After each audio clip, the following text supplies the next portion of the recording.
Mid-1970s. The lights dimmed at a packed arena in the South. Elvis stepped forward, microphone in hand. Then he stopped. Just a few rows back, a child sat, alone, tiny legs swinging, eyes wide, holding a cardboard sign. In that instant, the king saw nothing else. If stories of music, legends, and rare moments of kindness move you, make sure you're subscribed. These true human stories are worth remembering, and sharing keeps them alive. Mid-1970s. The lights dimmed at a packed arena in the South. Elvis stepped forward, microphone in hand. Then he stopped. Just a few rows back, a child sat, alone, tiny legs swinging, eyes wide, holding a cardboard sign. In that instant, the king saw nothing else. The opening chords had just kicked in when Elvis lifted his hand. The band froze, instantly, horn players lowering their instruments, the drummer's sticks hovering mid-air. The sound cut off so sharply that the echo of the last guitar strum bounced around the rafters. At first, the crowd thought it was part of the act. Thousands of fans, packed shoulder to shoulder, looked toward the stage with confused smiles. But Elvis didn't smile. His gaze had fixed on something down front, and the seriousness on his face was unmistakable. People followed his line of sight.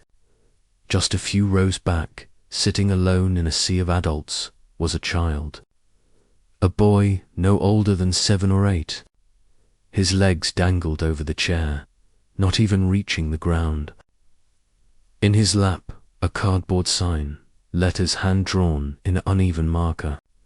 The boy clutched a baseball cap so big it nearly swallowed his small hands.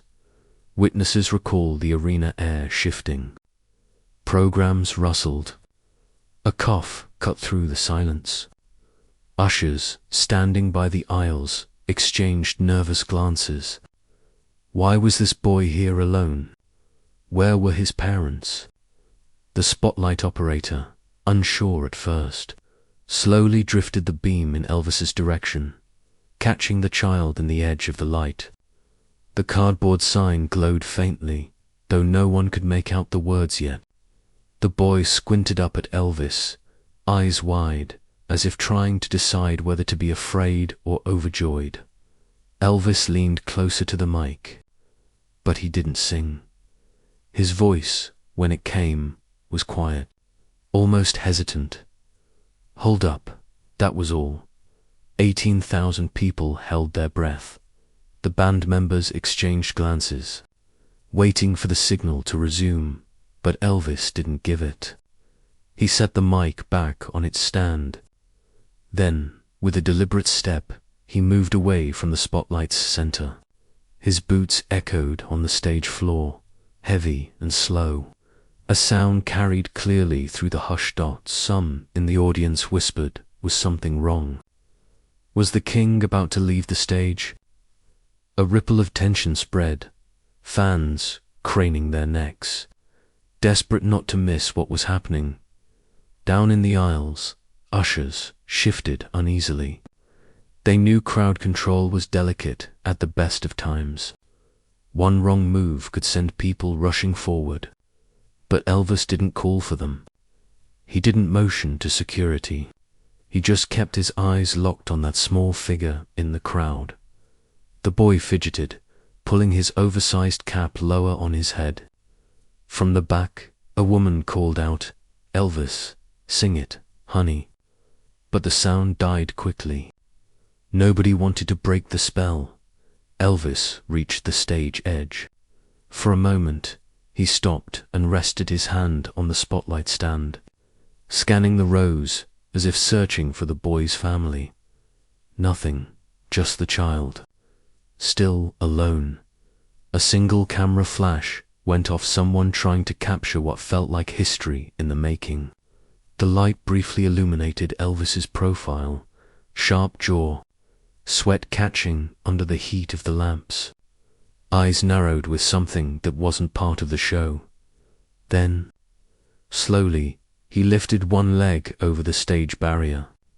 Gasps spread like a wave.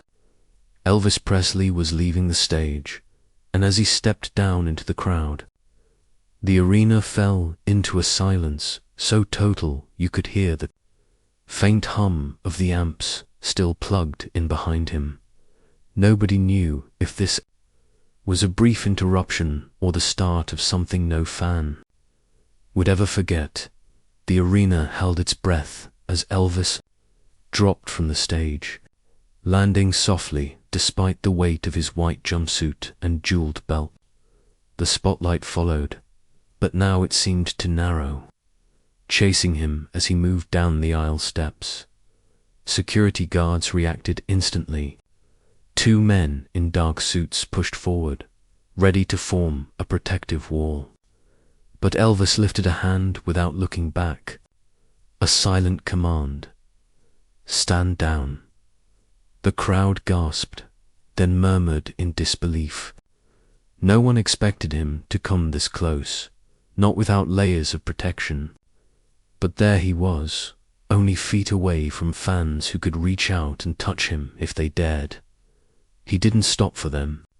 His boots struck the concrete with a steady rhythm, echoing like a heartbeat under the murmur of thousands.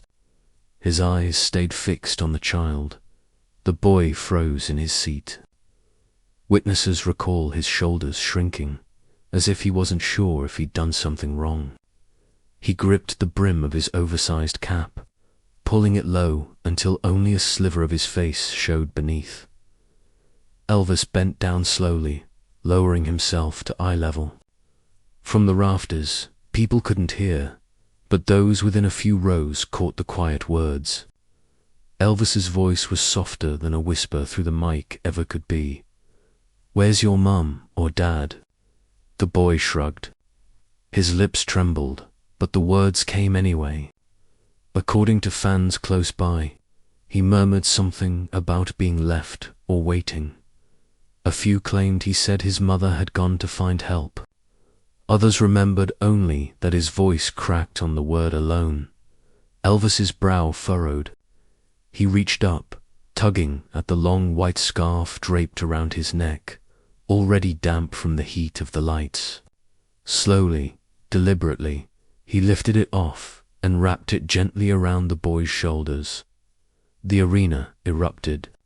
Cheers rolled like thunder, surging from the floor seats to the highest rafters. Women screamed. Men clapped until their palms stung. A chant began low at first, then rising as fans celebrated the gesture. The boy blinked, stunned, clutching the scarf as if it were a shield. He didn't smile yet. Instead, he looked up at Elvis, searching his face for permission to feel safe. Elvis nodded once, a small, reassuring nod that spoke louder than any lyric. The roar of the crowd softened again, as if everyone sensed this moment wasn't meant to be swallowed by noise. Cameras flashed, capturing the sight, a world-famous icon bent on one knee before a child lost in a crowd of strangers. From the stage, the band shifted nervously. The drummer twirled his sticks, waiting. The horn players adjusted their instruments. But still Elvis stayed, unmoving, grounded in the aisle as though nothing else mattered. The boy whispered something no one else caught. Elvis chuckled, a low, warm laugh, and patted him gently on the arm. For a second, fans thought it was over, that Elvis would return to the stage and the show would resume. But he didn't move. He remained crouched, eyes on the boy, ignoring the impatient stir of thousands who still wanted their concert. And then another shift. Elvis leaned closer, motioning with his hand. The crowd leaned forward, straining to see what would happen next. Would the king return to the spotlighter? Would he bring the spotlight to the boy? The boy's cap tilted forward as Elvis leaned even closer, his knee pressing against the cool concrete floor. The spotlight widened now, catching both of them in its pale circle. Fans near the front rows whispered, some in tears, others stunned into silence. Elvis lifted his chin and gave a subtle nod to the band. It was not the grand sweep of an arm that usually signaled a change. It was quieter, more personal. Yet the musicians knew. The guitarist slid his fingers down the strings, coaxing out the first tender notes of a song everyone recognized in an instant. Love me, tender. The melody floated softly, the amps buzzing faintly as though holding their breath. Elvis placed one arm gently around the boy's shoulders, his scarf still draped over the child, glowing under the stage lights like a mantle. Then, with his other hand, he brought the mic closer, holding it low enough for both of them. His voice began in a hush, rich and steady. Love me tender, love me sweet. The boy froze. His lips parted, eyes wide, as if the sound had lifted him out of his seat. For a moment, he didn't move, unsure if he was allowed to join in. Then Elvis gave him the smallest squeeze on the shoulder, a silent cue.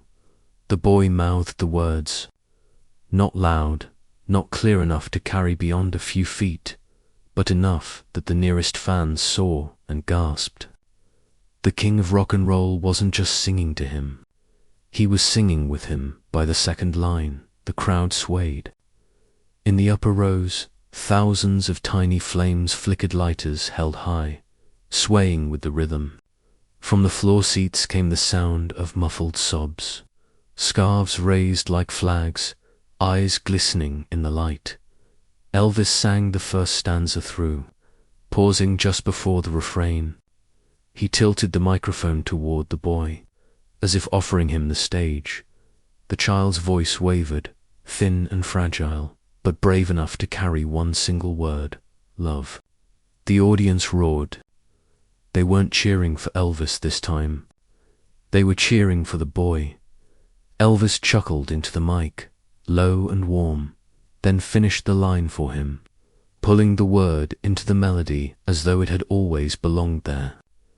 He turned back to the crowd with a grin that split through the heavy emotion. For just a moment, he let the arena laugh and cheer, releasing the tension. But then another shift. He drew the boy close, their heads nearly touching, and sang the next line, softer still. The boy mouthed along again, bolder now. His small hands clutched Elvis's scarf as though it were the only thing anchoring him to the moment. The band, sensing the intimacy, played more gently. The drummer tapped only with brushes. The guitarist bent into his chords like a prayer. Every eye in the arena stayed fixed on the pair.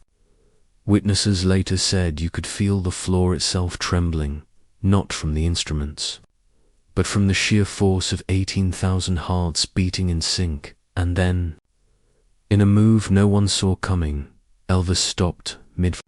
His hand lifted, halting the music entirely. The sudden silence rang louder than any chorus. He looked out at the sea of faces, then back at the boy. Slowly, he raised the mic, but didn't sing. Instead, he whispered one word that carried through the speakers. Together, the audience leaned in. The boy's lips moved, forming the next line of the song. Elvis followed immediately after, supporting his small, uncertain voice with his own deep resonance. Fans sobbed openly. Some covered their mouths, unable to believe what they were witnessing. Cameras flashed, though most hands shook too much to capture a clear image. As the final chord rang out, Elvis didn't let go. He kept one arm tight around the child, staring down at him as if the rest of the arena didn't exist. The boy looked up, scarf clutched to his chin, eyes wet but shining. He whispered something only Elvis could hear. The king smiled, leaned his forehead briefly against the boy's, and then, without warning, turned to the crowd and raised the boy's arm into the air. The arena exploded. Cheers surged like a tidal wave. People leaped from their seats, clapping, shouting, crying. Some fans collapsed into each other's arms. Ushers abandoned their posts to cheer. It was no longer a performance. It was a communal release, an eruption of something far greater than a concert. And yet the boy was still seated in the third row, alone, without a parent in sight. Would Elvis return to the stage now? Leaving the child to the crowd, or would he change the night's course entirely? The roar of the crowd rolled on like thunder, shaking the rafters. People stomped their feet, clapped in rhythm, and screamed the boy's name, though most didn't even know it. Some fans swore later they heard the chant form out of nowhere, as if the entire arena had decided at once to give the child an identity that would never be. Forgotten, Elvis still held the boy's arm high, grinning through the sweat dripping down his temples. Then he slowly lowered the boy back into his seat, right at the edge of the third row. He didn't rush. He crouched again, speaking softly. "Witnesses close enough," claimed Elvis whispered. "You're safe now, son. Stay right here." The boy nodded, clutching the scarf tighter against his chest. His cap slid back, revealing eyes red from holding back tears. He looked less lost now, more anchored. Around him, strangers in the audience leaned forward, some patting his shoulder, others shielding him with their presence. Elvis turned toward the stage, but instead of climbing back up immediately, he placed one hand gently on the boy's shoulder and scanned the aisles. He seemed to be looking for a parent or guardian. None appeared. Ushers exchanged uncertain glances, but no one moved to break the spell. Finally, Elvis whispered something else to the boy. The boy gave a small nod, as if he'd been given a mission. Then Elvis stood, straightening his jeweled jumpsuit, and began walking back toward the stage. The band struck up a playful riff, easing the tension.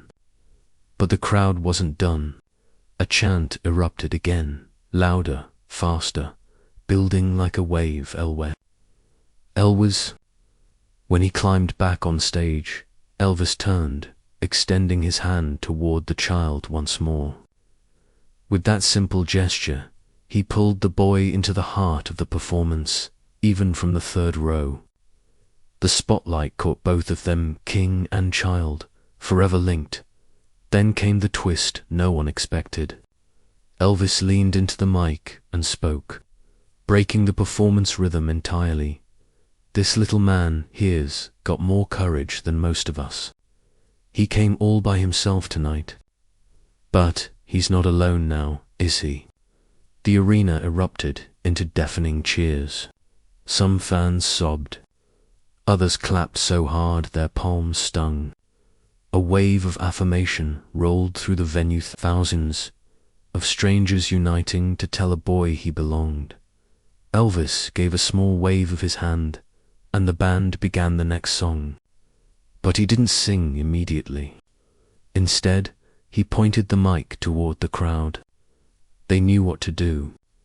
Voices thundered through the hall, carrying the melody in unison. It wasn't Elvis's voice that filled the arena this time. It was 18,000 voices singing together, wrapping around the boy like a blanket. He sat, eyes wide, scarf pressed to his chest, as if trying to absorb every sound. The cameras flashed non-stop. The imaginative at the mic, the boy glowing in the front row. The crowd singing burned itself into memory, and still the question lingered. Who was this boy? Where had he come from? Why had he been alone? Some say the ushers whispered about a mother who had stepped away, promising to return. Others insist the boy had been left with a ticket and no explanation. No matter the truth, what mattered was clear. He would never again feel forgotten in that moment. As the song reached its chorus, Elvis finally joined in. His powerful voice soared above the crowd, pulling them all together for one unforgettable refrain. The walls shook with the force of it. The boy, once invisible in a sea of strangers, was now the center of the night. He belonged not just to Elvis, but to everyone in that arena. But what would happen after the lights dimmed and the show ended? Would this moment vanish into memory, or would it follow the boy beyond that night? When the final encore ended and the house lights rose, the boy was still clutching the white scarf like it was made of gold. Fans passed by him as they shuffled out, some patting his shoulder, others whispering blessings. Ushers offered to wait with him until his family appeared. But by then, the story of the night was already spreading through the crowd, in parking lots, in hotel lobbies, in smoky diners after midnight. Fans replayed what they had seen. Some said Elvis had spotted the boy's cardboard sign before the first song even began. Others insisted the child had been sitting alone long before the show started. No one could agree on the details, but everyone agreed on one thing. The king had stopped everything for a child. Days later, the story was still alive in newspapers and radio chatter. Headlines called it Elvis's Night of Kindness. Witnesses phoned into stations, retelling the scene with trembling voices, and then according to those close to the family, something arrived in the mail. A plain package, hand-delivered by courier. Inside was a glossy black and white photo of Elvis from that very tour, signed in blue ink, "To my little buddy, Elvis Presley." Folded neatly beneath it lay another scar, this one clean, white, and pressed flat. Tucked in with it was a note written on hotel stationery. The words were brief but unmistakably his. "You'll always have a place in the front row." Elvis, the boy's mother, later recalled in interviews that she wept as she read it. She said the gesture restored her faith in people. At a time when she had begun to believe kindness was only for stories, not real life. The boy, she remembered, slept with the scarf tucked under his pillow for weeks. Fans who heard the story passed it along like gospel. At record shops, in school hallways, at jukeboxes glowing in corner bars, people told and retold how Elvis had seen a forgotten child and made him the center of a universe. Some skeptics argued whether the note had truly been handwritten, whether Elvis himself had packed the box. But for those who believed, it didn't matter. The gesture was real enough to change a family's life and to echo far beyond them. That scarf, some say, stayed in the family for decades. A fragile piece of cloth carrying the weight of a night when an arena of thousands became witnesses to compassion. And while many Elvis concerts are remembered for their electric energy, this one lived on for something else entirely. Proof that even at the height of fame, Elvis Presley noticed the smallest soul in the room. But years later, fans would still ask why. Did this moment linger so powerfully, long after the music stopped?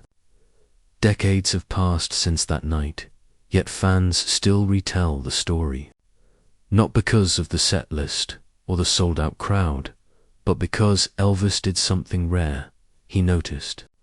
In the middle of fame, lights, and noise, he saw one child sitting alone and decided that was more important than the show. Witnesses recall the hush that fell when he first lifted his hand. They remember the scarf around the boy's shoulders, the fragile voice trying to sing beside him. And they remember how the arena, thousands of strangers, became one voice cheering, not for a song, but for kindness. Historians often say Elvis was more than a performer. He was a presence. That night proved it. He didn't just sing to the masses. He connected to one child, and in doing so, To everyone watching, it's a reminder that the loudest cheers don't come from high notes or glittering costumes. They come when someone chooses compassion in a moment when no one expects it. Elvis Presley wasn't only the king of rock and roll. He was the man who stopped a concert because a boy needed to be seen. Sometimes the smallest act can fill the largest room. If this story moved you, share it with someone who believes small acts of kindness can fill an entire arena. And tell us what's the moment of compassion you'll never forget.